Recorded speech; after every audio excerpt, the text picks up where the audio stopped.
Yo, what's up guys? Mike Junk 90s here, doing a quick video today covering my first ever submission to SGC. Yeah, I know SGC has been a company for a very long time. One of the top three in the industry. There are only three. CSG, I don't count you, even though you could be, but it's funny that this is actually my first time ever submitting to SGC, and we're going to be talking about that, like a little bit, what I saw, why not submit to SGC. It has a role, but as we all know, this industry is PSA. It's like the top, of everything. If you were to list out the 10 most important grading companies, it would be PSA 1 through 9, and then you probably throw Beckett or SGC in there. But like they dominate the industry. I think they have like 80% market share. And everyone's like, why would anybody send to SGC? Because PSA consistently on everything demands the highest prices.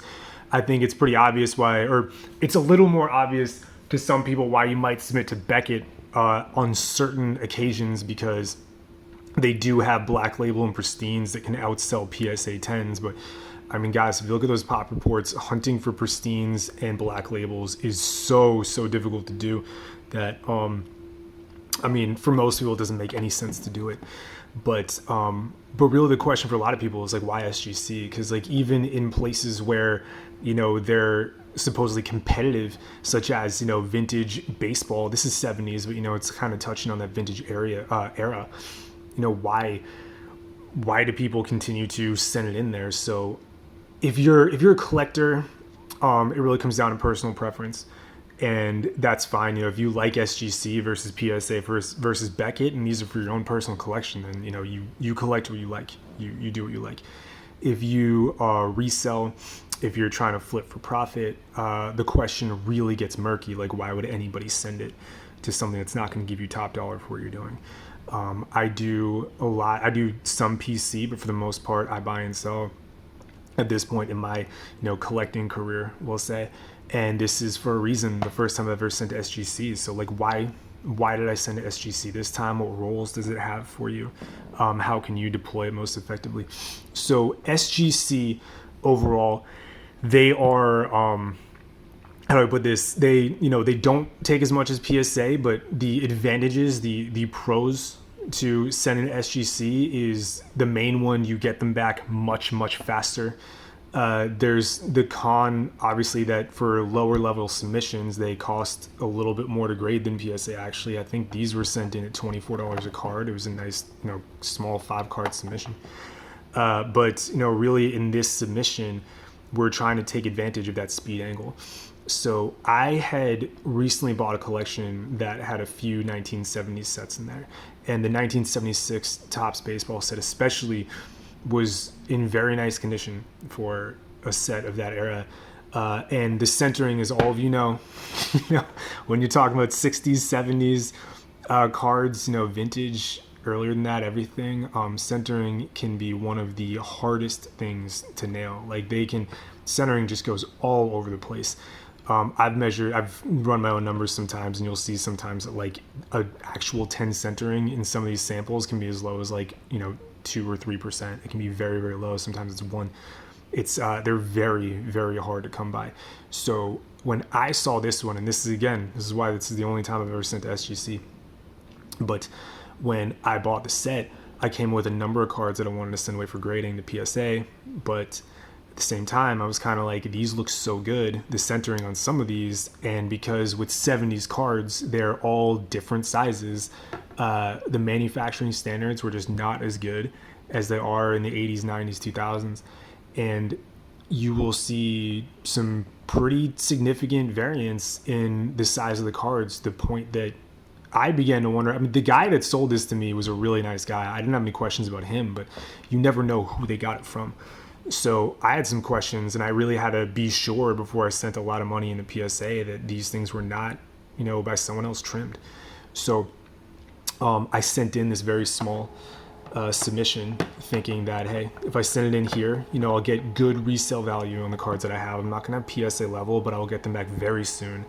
And it will be competitive enough with PSA, and then I will know for sure before I send in a much bigger collection. So that's why I did it here. In general, if you're going to send in SGC, you're really trying to hit the time angle. The they have a much faster turnaround time. And for things that are modern, where you might have to hit very quickly a turnaround time for a very volatile asset that may be peaking in your opinion, and you want to hit it before a sharp decline, you don't have time to send it to PSA. If you're in the position that I was in, you take advantage of the speed, because like I'm not going to send in 5 to PSA and then wait 3 months for this to get back so I can send in the rest. I would much rather send this in a little over cost, sacrifice a little bit of money, get a competitive number back that I can sell these on, get my money back, and then I'll know for sure or not that I can send to PSA. So that was my strategy here. So I would say after viewing this, SGC, great company to work with, did everything they said they would do. Love the quick turnaround time, very, very easy. The grading to me, a little bit harsh, but you never know. That could be one grader, that could be the company standards. I was not expecting 10s on any of these. You never expect 10s on anything, especially something like 1970s, tops, 1970s baseball. But I was certainly expecting a little bit better grades than I got. They're all high grade. As you'll see in a second, but I expected, if these were, I submit a lot more 90s, and I think everybody's probably in the same camp, submit much more 90s and sooner than I do years before that. I mostly am buying and selling in the 80s and 90s and a little bit in the 2000s. So, by that grading standard or, targeting, I would have pegged most of these as expecting 9s off of them. But I'll show you. So this one, hit right away. There we go, Larry Parrish 9. I actually thought this one might have a shot at a 10. Possible crack and resub. I might actually crack and I'm not going to crack and resub these. I'm going to stick to the plan. But I'm tempted to, we'll say. Amazing centering on this one. Like you can see it. Like this is almost perfectly centered. No real problems with the, I'm going to flip these before I show all the grades. I'm going to flip these, but like no real problems with anything on here. This was a gorgeous card, but one, because the centering was so good, I was like, if this one passes, it's definitely not altered. So yeah, amazing centering. Corners are pristine. And yeah, but hey, came back a 9. You can't complain. The grader is the grader is an expert. I'm pretty damn good. I consider myself probably near expert, but they do it for a living, and they do it much more than me because they're doing it all day, every day. And they're probably spending a little more time with slightly better tools than I am. So when they say it's mint, I'm like, all right, that's fine. Maybe I'll be unhappy about it, but I don't really tend to disagree with that. It's a justifiable grade. So there you go. This one was a 9. Fine with that. Here we go. We'll go right off the bottom. Dave Parker. This one, I was okay with. I think, the centering left to right for me was, possibly like near the limits of what the 9 would be, especially at its worst down here from left to right, because this one actually narrows a little bit. I've always wondered how much narrowing, as opposed to just like, the 40-60 cutoff, how much narrowing affects the grade. This one I thought had a pretty good shot at a 9, but they did not. This one came back an 8. You can say there's like some print defects in the back and maybe some like slightly kissed corners, but these are mostly consistent with what I would have thought would come back as a 9 grade if this were a card in the 80s or 90s that I have a little more familiarity with. But hey, 8, certainly defensible grade. I'm not the grader. I'm not inside his head. I don't know what he thought that day or what he was looking at, but a defendable grade. So that's fine, but I would have liked something better. But hey, still came back authentic and still accomplishing the goal that we had for this small submission. Joe Morgan would have loved this one be a 9. Again, centering, this area here, the left to right was not perfect, but within the bounds of a 9. There's a bit more of a surface like print defect. I don't know if you'll be able to see it here, but like right along here, right there where my tip of my finger is, some print marks. Print defects that I've seen PSA kind of not prevent it from being a 9. I don't have enough familiarity with SGC, but when I send in 1980 Topps basketball, they'll have print marks on lots of these, and they don't really affect them from being a 9. It's got to be a real good card, but it certainly doesn't prevent it. But again, this one, slight kissing on the corners. You could say combination of issues on these maybe, but like the edges on these are amazing. The corners in the front are amazing. Maybe a little bit on the back. It was in a binder, sure. But I thought 8 was low, but again, a defendable grade, accomplishing what we wanted it to. I'm not going to cry about it. I'll cry a little bit. I'll whine a little bit. Ain't going to shed no tears. Louis Vuitton. I sent in some of the lower ones from this set. I didn't want to take any shots like the really the superstars or the big time Hall of Famers that I thought would have better shots at 9s and have better payouts. But this one, centering was a little more off. Still could have been within the 9 boundary. Same problems in this one, just like slight kissing in the corners in the back. No real print defects on this one. Again, a little, I think it was undergraded at an 8.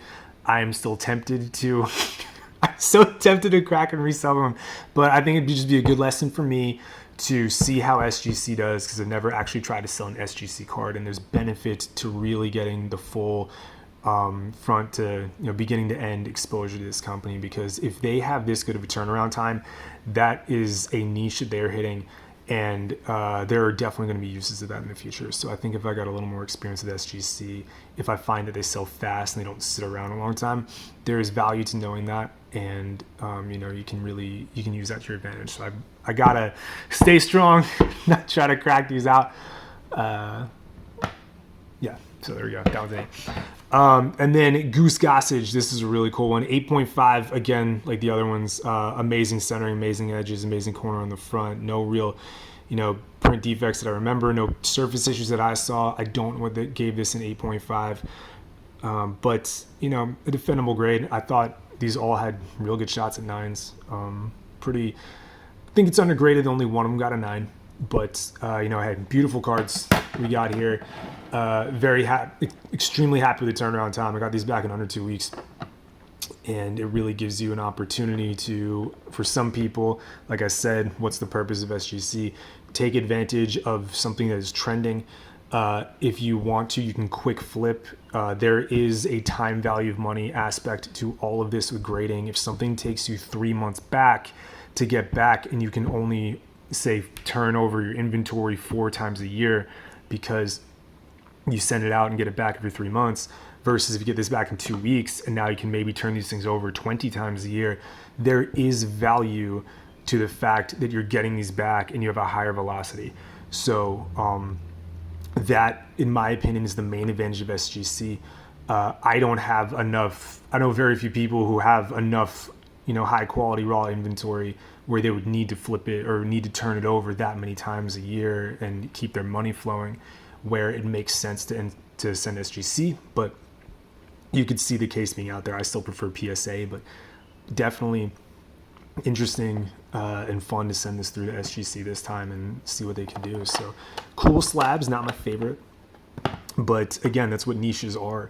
There are clearly some people and some collectors out there who prefer this slab, and collectors form the basis of the ecosystem that is the hobby, that is the financial side of the hobby. So if you have a core set of collectors like SGC, there will always be demand circling around that. So I think SGC, I'd be curious. They haven't said publicly. I don't know if their aspirations as a company are to just have a niche they hammer on over and over and make a steady profit. That's a perfectly fine business case, and I don't know if they want to necessarily compete and take that much market share from PSA and really start taking risks to try to take that market share and grow like that. But I'm sure they're happy with what they have. They're a successful company. They've been going for many years, and they're clearly doing just fine, if not well.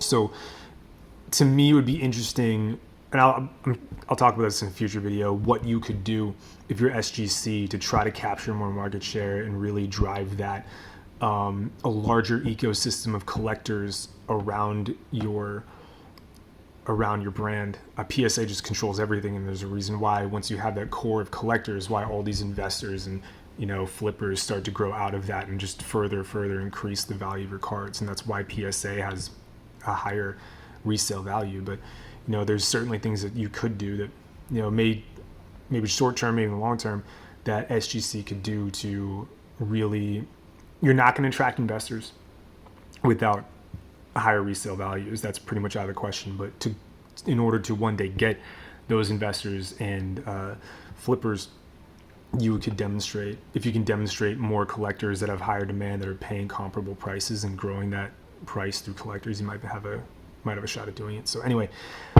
that's my video for today. That's the SGC submission. Really actually enjoyed this one. Got back to me very fast, very easy process. And even though the grades that I got weren't my fave, we're gonna end this with the Larry Parrish on top because that was the best one. Even though they weren't the grades necessarily that I thought they were or that I wanted, still happy with the submission. And yeah, I can definitely recommend SGC for some use cases to people in the future. That was great, guys. Thanks a lot. See you around. Peace.